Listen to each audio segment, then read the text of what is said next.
Je suis Cabral Niobé, secrétaire général des centrales syndicales africaines. Je voudrais vous parler d'un second ouvrage que j'ai lu. Il est intitulé Le syndicalisme en Afrique subsaharienne, l'expérience de la Côte d'Ivoire. Il est du docteur Appiah Adou. Je voulais bien vous parler du fond, mais comme le dit l'adage, quand la tête est là, le genou ne porte pas le chapeau. Donc je vous laisse l'auteur lui-même le présenter. Il est l'invité du journal de 20h.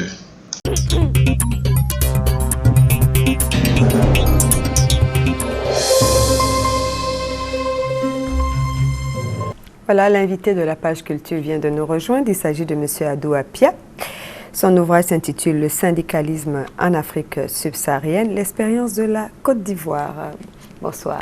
Bonsoir. Voilà, j'aurai le plaisir de le recevoir dans quelques instants. Le syndicalisme en Afrique subsaharienne est l'œuvre du docteur Adou Appiah, enseignant-chercheur à l'université de Bouaké. Cet ouvrage porte sur le syndicalisme en Côte d'Ivoire et les conflits qui y sont liés. Beket Aliko, Zani Gabriel nous présente l'œuvre.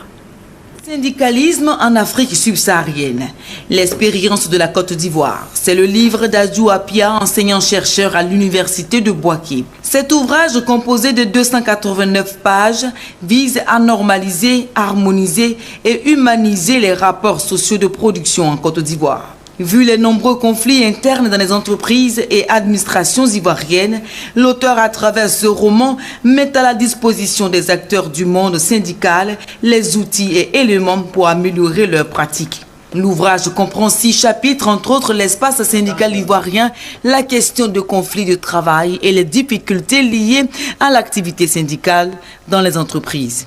Son auteur, Adou Appiah, a procédé à sa dédicace. Le docteur Adou Appiah, notre invité, merci d'avoir accepté notre invitation. Le syndicalisme en Afrique subsaharienne, en prenant le cas de la Côte d'Ivoire, quelle est sa particularité, docteur? La particularité du syndicalisme ivoirien est son attachement au syndicalisme français, parce que le syndicalisme français est beaucoup combatif et c'est dans l'ensemble des pays à base latin, dont la base de la langue est du latin. Et donc vous remarquez que le syndicalisme en Côte d'Ivoire aussi est beaucoup combatif, et ce depuis la période coloniale. Mais comment expliquer que les syndicalistes, les syndicats sont souvent affiliés aux partis politiques? Est-ce que cela est normal? Affiliés, c'est difficile à dire, mais c'est dans les actes que nous percevons cette étroite relation entre partis politiques et acteurs du monde syndical. Mais il faut dire que dans les textes des organisations syndicales, il y a des dispositions qui les autorisent à s'engager dans la vie politique chaque fois que les intérêts des travailleurs sont en jeu. Et donc, de ce point de vue, il est difficile de savoir à quel moment ils font de la politique ou à quel moment ils font du syndicalisme.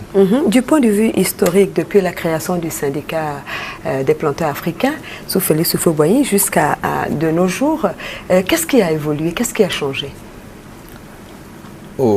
Il faut dire qu'il y a eu 4 phases. La première phase, c'est celle dont vous parlez, à la période coloniale. Et là, il y avait un pluralisme syndical vraiment très combatif. À partir de 1960, des années 60, avec la création de l'UJTCI, ça a été un syndicalisme de participation qui contribuait au développement. Mais à partir des années 90, avec les difficultés économiques de la Côte d'Ivoire, les acteurs sociaux ont remis en question cette forme de collaboration pour revenir au syndicalisme combatif. Et c'est dans cette dynamique-là que nous sommes. Et nous amorçons la 4e phase, je vais dire, avec la crise militaro-politique de 2002.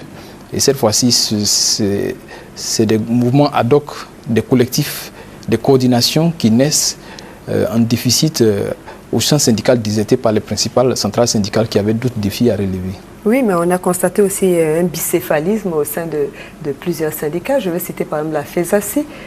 Est-ce que cela est dû à la crise? Oui, j'en ai parlé tout à l'heure. Dans les textes fondateurs de la FESACI, il est dit que cette organisation syndicale peut s'inviter dans le débat politique chaque fois que les intérêts des travailleurs sont en jeu. Lorsque la crise de 2002 est survenue, c'est ce qu'une partie des leaders a fait. Maintenant, est-ce que les procédures ont été respectées? Parce qu'en la matière, il faut aller à un congrès qui décide que nous soutenons soit les institutions républicaines ou nous nous attelons à défendre uniquement les intérêts des travailleurs. Je crois que c'est à ce niveau que se trouve la difficulté. Mais cette question a été résolue, me semble-t-il, définitivement, il y a quelques mois par la Cour suprême. Est-ce que les syndicats dans notre pays notamment sont puissants? Par exemple, comparativement à IG Metall, le syndicat des métallurgistes en Allemagne, le syndicat des dockers qui arrive à paralyser tout un pays? Ici, les syndicats sont confrontés à de nombreuses difficultés. Il y a d'abord leur situation financière. Les militants qui ne sont pas suffisamment formés, qui ne sont pas suffisamment outillés, cotisent rarement. Et même quand c'est le cas, c'est des prélèvements à la source. Et donc financièrement, il y a déjà un problème. Au niveau du management des organisations syndicales, il y a aussi un problème. Vous allez trouver rarement des organisations syndicales avec un siège, toute une administration des salariés. Donc à partir de ces deux éléments-là, nous dirons déjà que le syndicalisme ivoirien a d'énormes difficultés. Voilà, que voudriez-vous que le lecteur retienne de votre ouvrage, Dr Appiah? Nous voudrions simplement que le lecteur retienne que les différents acteurs en présence, notamment l'État, les employeurs et les travailleurs, peuvent, mutatis mutandis, obtenir un modus vivendi qui permettrait à tous d'atteindre leurs objectifs. L'État va vers le développement, les employeurs voient leur profit et taux de profit élevés et les travailleurs leurs conditions de vie et de travail améliorées. Voilà, merci beaucoup, docteur. C'est moi qui vous remercie. Merci d'avoir accepté notre invitation. Le docteur Adou Appiah est l'auteur de ce livre, Le syndicalisme en Afrique subsaharienne, l'expérience de la Côte d'Ivoire. C'est ici que prend fin notre journal. Merci de l'avoir suivi. Excellente suite de programmes sur RTI 1 et à très bientôt. J'espère que vous avez beaucoup appris, tout comme moi. En tout cas, je ne peux pas mieux faire que l'auteur. Merci et bonne lecture.